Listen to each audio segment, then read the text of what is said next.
Chapter 12. The Demon of Hope. Deagan's descent this time was gentle, almost comforting. There was no burning heat, no suffocating void, no crushing cold. Instead, he floated through soft white light, the kind that reminded him of the morning sun breaking through clouds. For the first time in what felt like forever, there was no pain in his body. His wounds were gone. The burns, the cuts, the bruises, all healed. He touched his chest, expecting to feel scars, but there was nothing. When his feet touched the ground, he was standing on grass. The underworld was gone. Instead, he found himself in a field of wildflowers, the sun shining warmly overhead. A soft breeze carried the scent of fresh blooms. The sky was bright blue, dotted with clouds that drifted lazily. Birds sang in the distance. For a moment, he stood frozen, his breath trembling. This feels real. Ahead, a path of white stone stretched toward a house, not his childhood home, but something new. A perfect home, the kind he had only ever dreamed of. Smoke curled lazily from the chimney, and the porch was decorated with flowers. As he approached, he heard voices, laughter. His mother stood on the porch, smiling, alive and healthy. Beside her stood Mara, her eyes warm, her hand waving to him. Even Riker was there, grinning, holding 2 beers. The sound of their laughter filled the air like music. Deagan's knees buckled, his eyes burned. "Mom, Mara, Riker." They ran to him, embracing him. His mother kissed his forehead, Mara wrapped her arms around him, and Riker clapped his shoulder. The warmth of their touch felt real. The tears on his face were real. "You made it back to us," Mara said, her voice gentle. "You fought enough, baby," his mother whispered. "You can rest now." "This is it, man," Riker laughed. "We're free." Deagan sank to his knees, sobbing. Could it be over? Is this the end? Did I win? The sky brightened, the grass swaying. It was perfect, too perfect. Then he heard it. A faint hiss. Almost inaudible. The laughter faltered. The colors of the sky became too vibrant, almost blinding. The breeze stopped. The flowers froze mid-sway. Mara tilted her head slightly. Her smile stayed too long. "Stay here, Deagan. You've done enough." His mother's hand gripped his shoulder tighter than it should have, nails digging into his skin. "Don't leave us, baby. You'll never find better than this." Riker's laugh warped, slowing, twisting into a low growl. Deagan stepped back, his heart pounding. "No, this isn't real. This is another trick." The sky cracked. Black veins spread across the blue, and the white clouds bled red. The perfect house melted, walls sagging like wax. His mother's face split open, revealing blackness beneath. Mara's skin cracked, shadows spilling out like smoke. Riker's grin widened, his teeth stretching into jagged points. The field of flowers turned to ash, the grass to black sludge. The 3 figures twisted into grotesque forms, shadows writhing around them. Their voices merged into one. "You could have stayed, you could have been happy, but you chose pain." The ground collapsed into a pit of light, and from it rose the demon of hope. It was beautiful and terrible all at once, a towering angelic figure made of white light, with wings so bright they blinded him. But as the light flared, it burned his skin, and he realized the wings were made of blades, feathers dripping molten gold. Its face was featureless, only a hollow mask of light, and its voice was both angelic and venomous. "You fought for hope, Deagan, but hope is the cruelest lie of all." The demon's wings stretched, blades glinting. "Here you had everything you ever wanted, and you threw it away." The light around it intensified, burning his eyes. He shielded his face, stumbling back. "This isn't real. None of this is real." The demon's voice shook the ground. "Hope is what keeps men suffering. Hope made you climb only to fall harder. Hope will kill you." With a scream, the creature's wings unleashed a storm of glowing feathers, each one a blade of searing light. They tore through the air, slicing the ground, cutting into his arms and legs. Blood splattered across the blackened grass. Deagan rolled, barely avoiding the next wave. The heat of the blades scorched his skin. He grabbed a shard of molten rock from the ground and hurled it at the demon, but the light burned it to dust before it could reach. The demon advanced, wings slicing the air. "Abandon hope, Deagan, give up. There is nothing left for you." The demon of hope descended with the grace of an angel, its burning wings leaving trails of molten gold in the air. Each step it took cracked the ground, flowers turning instantly to ash under its glow. The light surrounding it was blinding, warm and inviting to the eyes but scorching to the skin. Deagan shielded his face, the heat burning his arms raw. The closer the demon came, the heavier the air became, pressing him down as if gravity itself wanted him to kneel. "Why fight, Deagan?" the angelic voice cooed, dripping with false compassion. "You have suffered enough. Lay down your burden, let me give you peace." The light dimmed slightly, and for an instant the demon appeared as Mara again, her perfect face glowing, her hands reaching for him. The voice softened into hers. "You've done enough, baby. Stay with me." Deagan's knees buckled. His heart screamed to run to her. His arms trembled as he fought the urge. "No, this isn't her. This isn't real." The vision flickered, Mara's face splitting open into a hollow mask of light. The wings flared again, and the demon's voice turned cold. "You cannot live without hope, Deagan, and without me, you will die here." It raised one glowing arm, and a spear of pure light formed in its hand.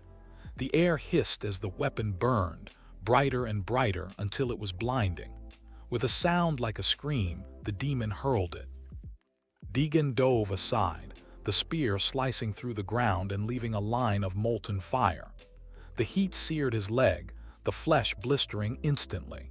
He grit his teeth, forcing himself to his feet as the demon conjured another. The second spear came faster. He barely dodged, the tip grazing his side and burning deep. He screamed, stumbling, clutching the wound. The smell of his own flesh burning filled the air. The demon floated closer, its voice soft again, almost gentle. "End it, Deagan. You've done so well, why not rest now? I'll hold you, I'll love you, I'll make it all go away." The battlefield shifted under the power of its words.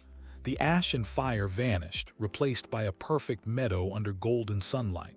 A small house appeared in the distance, his dream house. Mara stood there smiling. His mother waved from the porch. Riker laughed by the gate. Tears streaked down his face. He wanted to run to them. He wanted to stay.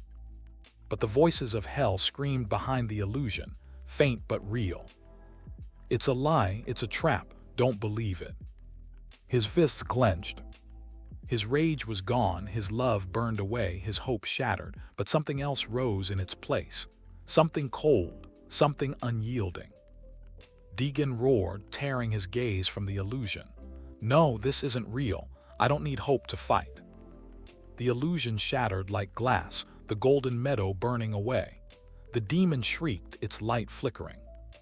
"You reject hope, you reject me, then you reject everything that makes you human." It dove at him, wings slicing, claws of light tearing through the air. Deagan rolled under its attack, grabbing the molten shard of ground again and leaping onto its back. The heat burned his hands to the bone, but he climbed, each movement fueled by sheer will. The demon thrashed, screaming, its wings cutting through the air with enough force to slice stone. Deagan held on, climbing toward the hollow mask of its face. "You cannot kill me, Deagan. Without me, you are nothing." He roared, his voice raw. "I'd rather be nothing than your prisoner." He drove the molten shard into the demon's glowing core at its chest. The shard burned through his flesh as he pushed, his arms melting from the heat, but he didn't stop. The demon screamed, its body convulsing violently, light exploding outward in blinding rays. The wings shattered into pieces, falling like burning feathers. The mask cracked. The core pulsed violently, cracks spreading like spiderwebs. "Without me, you will never escape." Deagan screamed back, forcing the shard deeper. "I don't need you to escape. I'll crawl out of hell myself." The core exploded. The blast was like the sun dying. The light consumed everything, burning away the battlefield, the sky, the ground, even the shadows. Deagan was thrown backward, slamming into the void as the demon's scream faded into silence. When the light dimmed, he was lying in black nothingness. He looked at his hands. They were burned, fingers charred and cracked. His body was a ruin, but he was alive. He felt no warmth, no love, no hope, only cold determination. From the shadows, the cloaked figure appeared, its glowing eyes colder than ever. "You have done the impossible. You killed hope itself. You are no longer human, Deagan. You are something else now, something we can use." Deagan forced himself to stand, his voice like ice. "I'm not yours, not now, not ever." The figure tilted its head. "Then you will be nothing but a weapon, burning itself out. And when you finally break, there will be nothing left to save." The abyss split open, and he fell once again, deeper than he had ever gone. The figure's voice followed like a whispering wind. "The next trial will tear at the last thread holding you together." The explosion of light should have ended everything, but instead, Deagan found himself floating in an endless gray. Not black, not white, just an empty mist stretching in all directions. There was no sound, no ground, no sky. Only a dull glow that offered neither warmth nor light. His body drifted like a corpse in still water. The pain from the battle was gone, but so was everything else. He felt hollow. "Where am I?"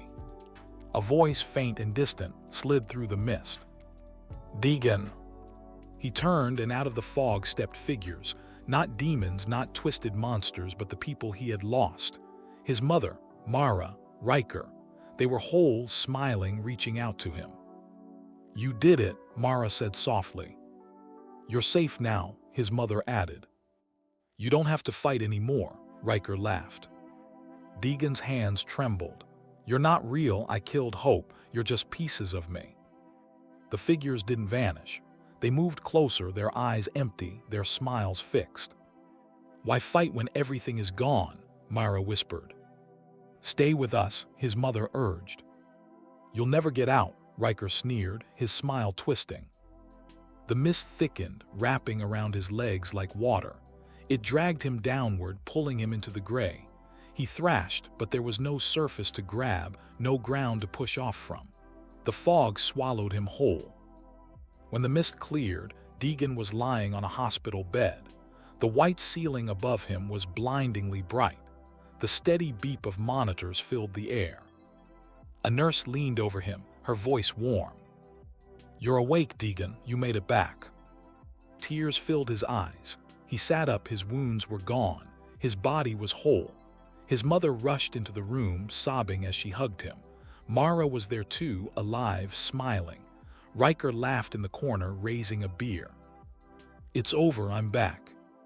He stepped out of bed, walking to the window where sunlight streamed in. Outside, the world was alive.